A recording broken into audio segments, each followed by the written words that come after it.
Hi, I'm Rachel Moery. Thanks for watching, and I'm here with Kevin Kim. He's a nationally recognized short sale expert and owner of Short Sale Solutions here in Seattle and Bellevue. Welcome, Kevin. Thank you for having me. How's it going? I'm good, very good. Good, so let's talk a little bit about short sales. Okay. If you want to briefly describe what it is that a short sale is and just inform our viewers a little bit about what it is that you do. Sure, okay. Well, I'll talk about short sale in layman's terms. So short sale is basically when you paid way too much for your property and you want to get out of it. Okay, that's what a short sale is. A short sale is when you sell your property for much less than what you owe and you're shorting the bank. That's why you call it a short sale. But basically what it is, it's a decision that homeowners make when they owe more than what the property is worth and they don't think it's worth their time continuing to pay mortgage payments on an upside down property, which is, I believe, constitutes a majority of the homeowner situations out there right now. So why would a homeowner choose a short sale over foreclosure? Well, it's pretty complicated to answer that, which is why I really do recommend that any homeowner who makes a decision like this go to a professional consultant to discuss their particular situations. But the main reason why anybody would want to do a short sale versus go into foreclosure is, number one, a homeowner can get sued after foreclosure for the difference between what the property sells for at auction, which is pennies on the dollar, versus what they owe, which who wants to get sued? I don't think anybody wants to get sued. But another major item is that they avoid foreclosure on the credit report, which prevents the average homeowner from purchasing a property for 5 to 7 years, completely ruins their FICO score.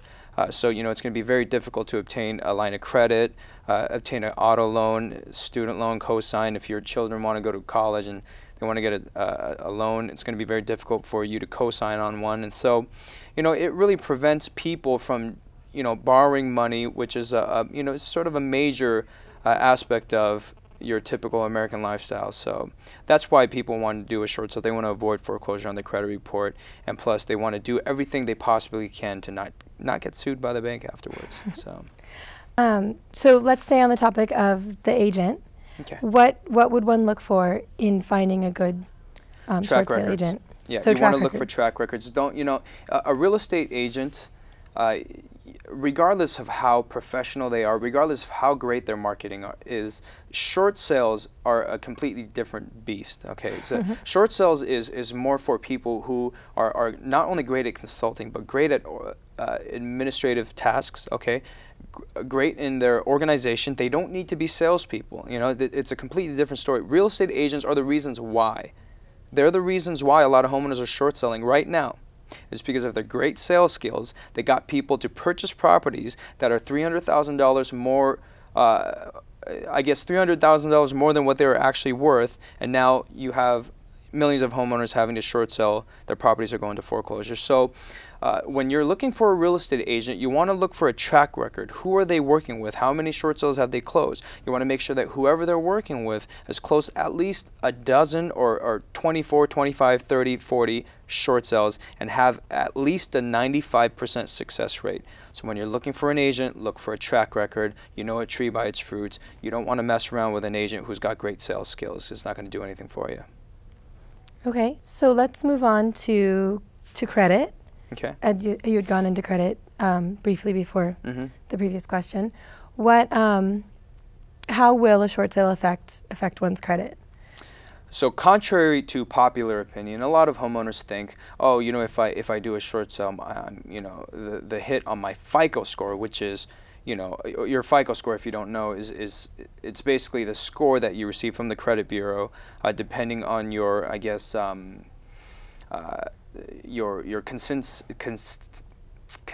consistency, okay, as a borrower, okay. the most important thing about your FICO score to remember is that with a short sale and a foreclosure, the ding is actually going to be about the same.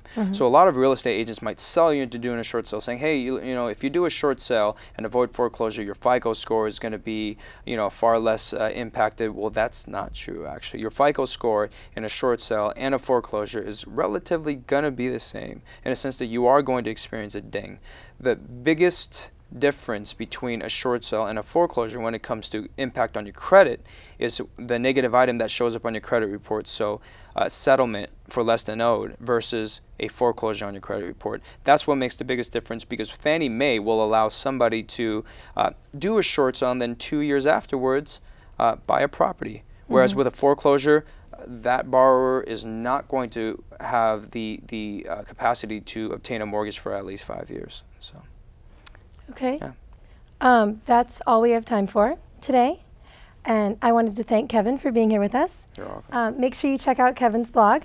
It's seattleshortsaleblog.com.